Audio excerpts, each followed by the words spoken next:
اعوذ باللہ من الشیطان اللعین الرجیم بسم اللہ الرحمن الرحیم الحمد للہ رب العالمین الصلاۃ والسلام علی اہلہا واللعنۃ علی اہلہا رب اشرح لی صدری ویسر لی امری واحلل عقدۃ من لسانی یفقہوا قولی۔ عزیز ناظرین، مدینہ سے مدینہ تک سلسلہ گفتگو جاری ہے۔ امام حسین علیہ السلام کے کربلا پہنچنے کے بعد امام حسین علیہ السلام اپنے خانوادے سے کس طریقے کی گفتگو کر رہے ہیں، دوسری جانب ابن زیاد کی جانب سے بھیجا ہوا لشکر کہ جس کا سپہ سالار عمر سعد ہے، کس انداز میں امام حسین علیہ السلام نے اس پر اتمام حجت کیا، یہ دو گفتگو آپ کے سامنے پیش کی۔ اور اب تیسرے مرحلے کے اندر ہم داخل ہو رہے ہیں کہ 3 محرم الحرام کو جب عمر سعد کا لشکر کربلا پہنچتا ہے، اور اس لشکر کی تعداد کے حوالے سے مختلف اقوال ہے، بلکہ عمر سعد کی جانب سے ریکویسٹ، عمر سعد کی جانب سے درخواست کوفہ میں عبید اللہ ابن زیاد کے پاس بھیجی جاتی ہے، اور عبید اللہ ابن زیاد مختلف موقعوں پر مختلف افراد کو بھیجا، کبھی 1000 کا لشکر، کبھی 2000 کا لشکر، کبھی 3000 کا، کبھی 4000 کا لشکر۔ اس طریقے سے مقاتل نے لکھا کہ 22000 کا لشکر عمر سعد کے پاس جمع ہو چکا تھا۔ اور دوسری جانب امام حسین علیہ السلام کی اصحاب کی تعداد کے حوالے سے اگر گفتگو کی جائے تو ایک جو مشہور قول ہمارے پاس موجود ہے کہ 72 افراد تھے، اور تاریخی کتابوں کے اندر، بعض تاریخی کتابوں میں اس بات کو نقل کیا گیا کہ امام حسین علیہ السلام کے لشکر کے تعداد 72 تھی، لیکن وہ اسما اور وہ نام کے جو ہمارے پاس کتب کے اندر نقل کیے گئے کہ جو امام حسین علیہ السلام کے ساتھ کربلا کے میدان میں شہید ہو جاتے ہیں، وہ 72 سے زیادہ ہے، کہیں پر 114، کہیں پر 122، مختلف اعتبارات سے مختلف تاریخ، ہسٹری۔ تو یہ بات بھی علماء نے کہی کہ ممکن ہے کہ بنی ہاشم کے 72 افراد ہوں، اور ممکن ہے کہ ابتدا میں امام حسین علیہ السلام کے ساتھ 72 افراد تھے، لیکن بعد میں یقیناً کچھ لوگ آ کر امام حسین علیہ السلام کے ساتھ جڑے، تو ان میں سے ایک فرد اور بہت سارے افراد اگر جمع کیے جائے تو ممکن ہے کہ یہ تعداد یہاں تک پہنچے۔ بہرحال یہ مہم نہیں ہے کہ تعداد 114 تھی، 72 تھی، 122 تھی، جو بھی تعداد تھی، اتنا طے ہے کہ ایک جانب لشکر یزید کے پاس ایک بہت بڑا لشکر ہے، اور امام حسین علیہ السلام کے ساتھ وہ افراد ہیں کہ جو گنتی پر ہاتھوں پر گنے جا سکتے ہیں۔ یہ سارا سلسلہ 6 محرم الحرام جب آ جاتی ہے، کیونکہ ہماری سلسلہ گفتگو کربلا پہنچنے کے بعد سے لے کر امام حسین علیہ السلام کی شہادت تک، روز عاشور کے واقعات یقیناً آپ لوگ مختلف مقامات پر مختلف مجالس کے اندر سماعت فرماتے ہیں، لہذا کوشش یہ ہے کہ ان واقعات اور ان حادثات کی جانب اشارہ کیا جائے کہ جو عام طور پر کم بیان کیے جاتے ہیں، یا وہ تاریخی حقائق ہیں کہ جو اس موضوع اور مناسبت کے اعتبار سے قابل بیان نہیں ہوتے، کہ جو عام طور پر ہمارے پاس جس انداز کا سلسلہ ہوتا ہے۔ 6 محرم الحرام کو جناب حبیب ابن مظاہر نے ایک کوشش کی، اور وہ کیا کوشش کی؟ وہ یہ کوشش کی کہ بنی اسد، جناب حبیب ابن مظاہر بنی اسد کے قبیلے سے تھے، تو بنی اسد کے قبیلے والوں کے پاس جانے کی کوشش کی تاکہ انہیں اس بات پر راضی کیا جائے، انہیں اس بات پر سمجھایا جائے کہ وہ امام حسین علیہ السلام کا ساتھ دیں۔ کتاب فتوح کے اندر اس بات کو نقل کیا گیا کہ 6 محرم الحرام تک عمر سعد کے ساتھ لوگ شامل ہوتے رہے۔ کون سے لوگ شامل ہوتے رہے؟ کہ جو عبید اللہ ابن زیاد لشکر بھیجتا رہتا تھا، اور 6 محرم الحرام کو جناب حبیب ابن مظاہر علیہ الصلاۃ والسلام امام حسین علیہ الصلاۃ والسلام کے پاس آئے، اور آ کر کہا کہ یہ جو بنی اسد کا علاقہ ہے، یہ جو بنی اسد کے لوگ ہیں یہاں پر، یہ میرے قرابت دار ہیں، میرے رشتہ دار ہیں، اب تعزین لی ان اسیر الیہم ادعوہم الی نصرتک، کیا آپ اجازت دیتے ہیں کہ میں جاؤں اور انہیں آپ کی نصرت کی طرف دعوت دوں، آپ کی مدد کے لیے بلا کر لاؤں؟ وہاں پر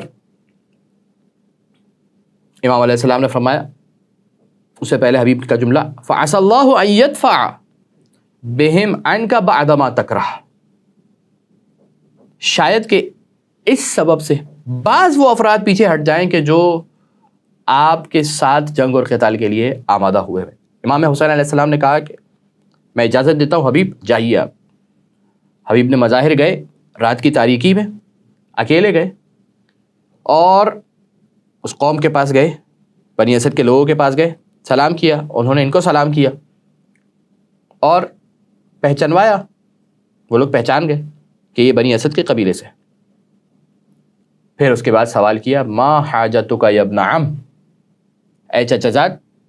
اس روایت سے یہ پتہ چل رہا ہے کہ بنی اسد کے جو بزرگوار تھے، جناب حبیب ان کے چچا زاد لگتے تھے، لہذا فرمایا کہ چچا زاد کیا حاجت ہے، کس خاطر آنا ہوا؟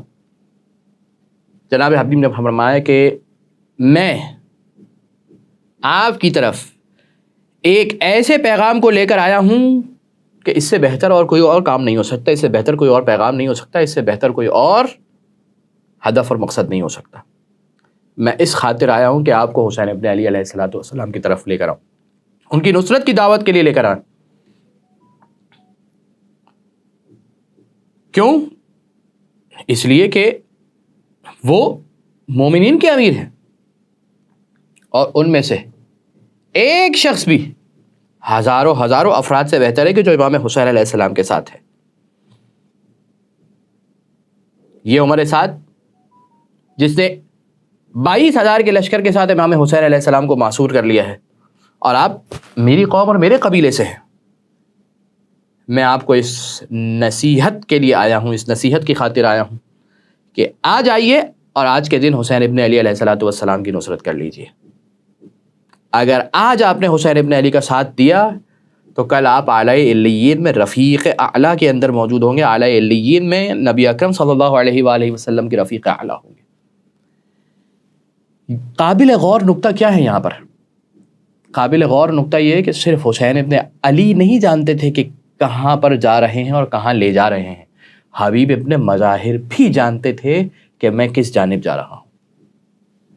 حبیب ابن مظاہر یہ جان رہے ہیں کہ یہ شہادت کس مقام تک لے کر جانے والی ہے، شہادت عظمیٰ کا نتیجہ کیا نکل کر آنے والا ہے۔ اپنے قوم کی لوگوں کو جا کر یہ بتلا رہے کہ دیکھو اگر آج حسین کا ساتھ دیا، جانتے ہیں شہید ہو جائیں گے، لیکن کل اگر رسول اللہ صلی اللہ علیہ وآلہ وسلم کے سامنے شرمندگی نہیں اٹھانی، رفاقت نصیب ہونی ہے، تو وہ صرف ان افراد کو ہونی ہے جو حسین ابن علی علیہ السلام کے ساتھ ہیں۔ ایک مرتبہ بنی اسد کا ایک شخص کہ جس کو بشر بن عبید اللہ کہا گیا، کہا واللہ، خدا کی قسم میں سب سے پہلا وہ شخص ہوں جو تمہاری دعوت پر لبیک کہتا ہوں اور حسین ابن علی علیہ السلام کی نصرت کے لیے چلنا چاہتا ہوں۔ اور پھر اس کے بعد اس قوم کے اور لوگ، اس قوم کے بنی اسد کے اور لوگ تھے جو جناب حبیب نے مظاہر کے ساتھ آئے، یہاں تک کہ انہی میں سے ایک شخص تھا، انہی بنی اسد کے لوگوں میں سے ایک شخص تھا جو عمر سعد کے پاس جاتا ہے اور اسے جا کر اس بات کی مخبری کر دیتا ہے کہ حبیب بن مظاہر حسین ابن علی کی نصرت کے لیے بنی اسد سے لوگوں کو لے کر جا رہے ہیں۔ 4,000 کا لشکر عمر سعد بھیجتا ہے بنی اسد کی لوگوں کی جانب، اور اس کے بعد ایک قتال ہوتا ہے، ایک جنگ ہوتی ہے، ایک حملہ ہوتا ہے دونوں طرف کے لوگوں کی جانب سے۔ اور جب ان لوگوں نے اس بات کو محسوس کیا کہ ہاں اب یہ لوگ اپنے منزلوں کی طرف، اپنے گھروں کی طرف چلے گئے، تو عمر سعد کی فوج واپس پلٹتی ہے اور حبیب بن مظاہر علیہ السلام دوبارہ امام حسین علیہ السلام کی طرف پلٹتے ہیں اور ان کو بتلاتے ہیں یہ بات۔ اس وقت امام حسین علیہ السلام فرماتے ہیں لا حول ولا قوت الا باللہ العلی العظیم۔ یہ 6 محرم الحرام کا واقعہ کہ کچھ لوگ تھے بنی اسد کے لوگوں میں سے جو امام حسین علیہ السلام کے ساتھ آ کر ملنا چاہتے تھے، لیکن عمر سعد کی جانب سے انہیں اس بات پر مجبور کیا گیا کہ وہ اپنے گھروں کی طرف دوبارہ واپس پلٹ کر چلے گئے۔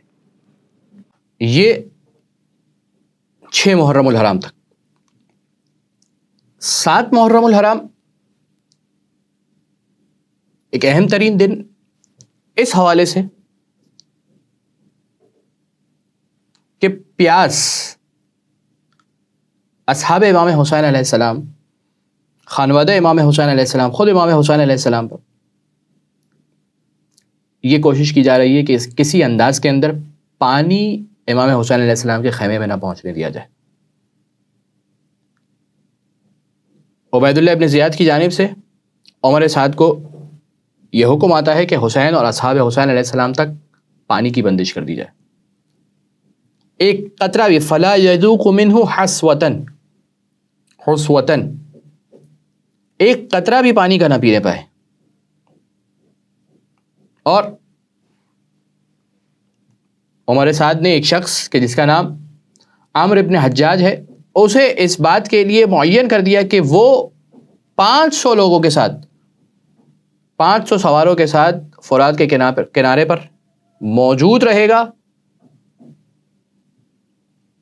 پورے دن رات، کہ کسی بھی انداز کے اندر امام حسین علیہ السلام کے خیموں میں پانی نہیں پہنچنا چاہیے۔ اور یہ روایت اخبار الطوال کی ہے کہ امام حسین علیہ السلام کی شہادت سے 3 دن پہلے، یعنی کہ 7 محرم الحرام کو اس کام کو کیا جاتا ہے اور اس کام کی کوشش کی جاتی ہے کہ اسی انداز میں امام حسین علیہ السلام کے خیموں میں پانی نہیں پہنچنا چاہیے۔ جب یہ خبر امام حسین علیہ السلام کے پاس آتی ہے، امام حسین علیہ السلام،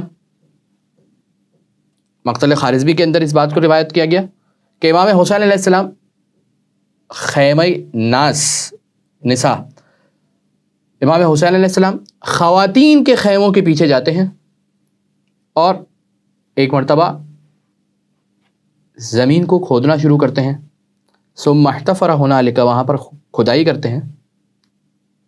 کیسے کھدائی کر رہے ہیں؟ 19 قدم قبلے کی جانب اپنے بڑھاتے ہیں اور اس کے بعد اس زمین کی کھدائی کرتے ہیں، اور پھر وہاں پر نبعت لہ ہنالک عین من الماء، وہاں سے پانی کا چشمہ پھوٹنے لگتا ہے۔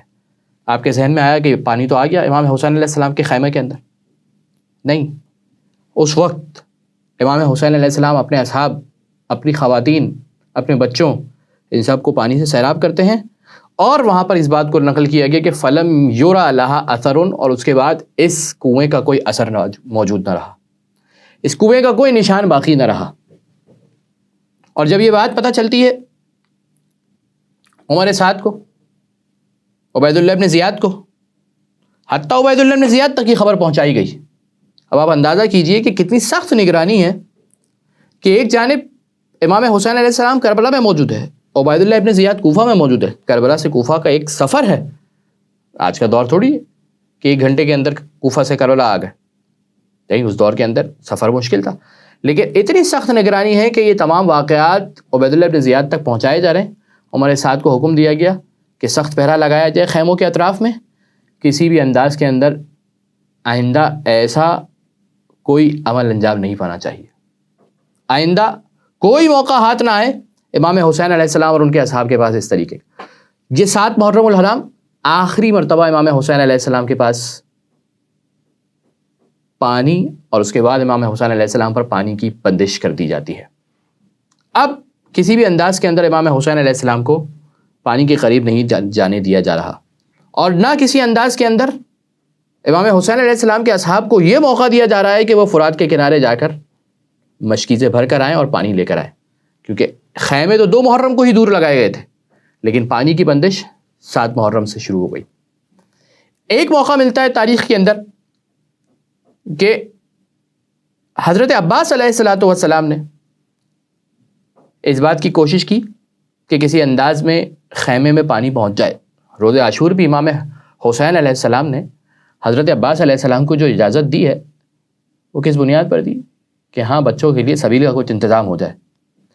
اس سے پہلے بھی ایک موقع کہ جس موقع پر حضرت عباس علیہ السلام جناب نافع ابن ہلال کے ساتھ اس کام کے لیے روانہ ہو رہے ہیں کہ کسی انداز میں خیموں میں پانی لے کر آ جائیں. اپنے ساتھ 30 سوار افراد اور 20 پیادہ افراد کو لیا اور فرات کے کنارے چلے. لیکن وہاں پر عمرو ابن حجاج تعینات ہے کہ کسی بھی انداز میں خیمے میں پانی نہیں پہنچنا چاہیے. لیکن چونکہ جب درخواست کی گئی حضرت عباس علیہ السلام کی طرف سے کہ ہم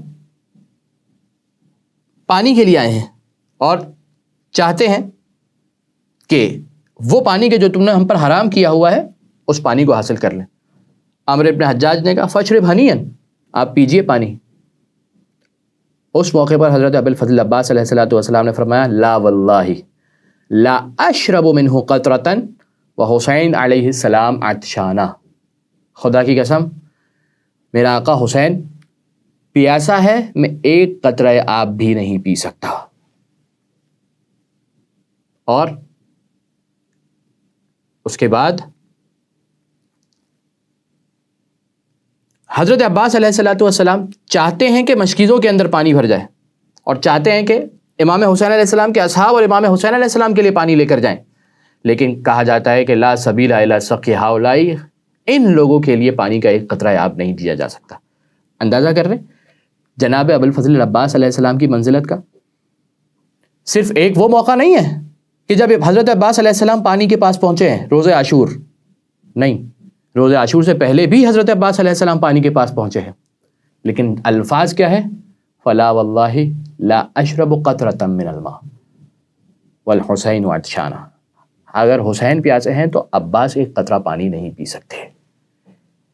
یہ ہے حضرت عباس علیہ السلام کی منزلت، یہ ہے حضرت عباس علیہ السلام کا مقام، یہ حضرت عباس علیہ السلام کی معرفت. کیا امام حسین علیہ السلام ناراض ہوتے؟ کیا امام حسین علیہ السلام کو یہ بات بری لگتی کہ حضرت عباس علیہ السلام نے پانی پی لیا؟ نہیں، عشق اس مرحلے پر ہے حضرت عباس علیہ السلام امام حسین علیہ السلام کے ساتھ کہ جس کا ہم اور آپ اندازہ نہیں کر سکتے، جس کا ہم اور آپ تصور نہیں کر سکتے. اب اندازہ کیجئے آپ ان جملات کا کہ جو امام کی زبان سے صادر ہوئے ہیں زیارت حضرت ابو الفضل عباس علیہ السلام. لعن اللہ من جہل حقک ولعن اللہ من استخف حرمتک، جو آپ کے حق سے جاہل ہے اس پر پروردگار کی لعنت ہے، اور جو آپ کے احترام کو خفیف سمجھتا ہے، استخفہ خفیف سمجھنا، ہلکا سمجھنا، گرانٹیڈ لیتا ہے، لائٹ لیتا ہے، اس پر پروردگار کی لعنت ہے. کیوں؟ اس لیے کہ حضرت ابو الفضل عباس اس مقام پر ہیں، حضرت ابو الفضل عباس علیہ السلام اس مقام پر ہیں کہ ہم اور آپ تصور نہیں کر سکتے. ہم اور آپ زیارت کے اندر کیا جملہ کہتے ہیں؟ بے ابی انت و امی. کن کے لیے کہتے ہیں؟ امام حسین علیہ السلام کے لیے نا. بے ابی انت و امی کیا مطلب ہے اس جملے کا؟ میرے ماں باپ، اے سرکار ابا عبداللہ علیہ السلام، میرے ماں باپ آپ پر قربان ہو جائیں. اب آپ جملہ سنیے کہ جب حضرت عباس علیہ السلام سوار ہونے کے لیے جا رہے تھے تو امام حسین علیہ السلام نے کہا ارکب بنفسی انت یا اخی، اے میرے بھائی سوار ہو جائیے، میری جان آپ پر قربان ہے، میری جان آپ پر قربان ہے. کون کہہ رہا ہے؟ سید الشہداء. ہمارے اور آپ کے والدین سید الشہداء پر قربان ہو جائیں اور سید الشہداء حضرت ابو الفضل عباس علیہ السلام پر قربان ہو جائیں. یہ مقام ہے حضرت ابو الفضل عباس کا. اور شاید یہی وجہ تھی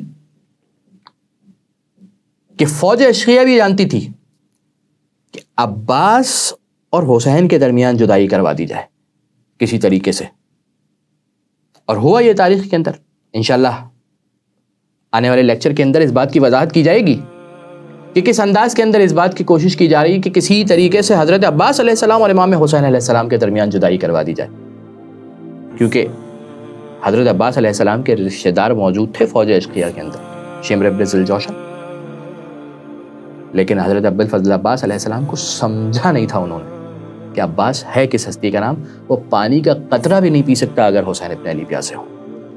وآخر دعوانا ان الحمد للہ رب العالمین وصلی اللہ علی محمد وآلہ الطاہرین.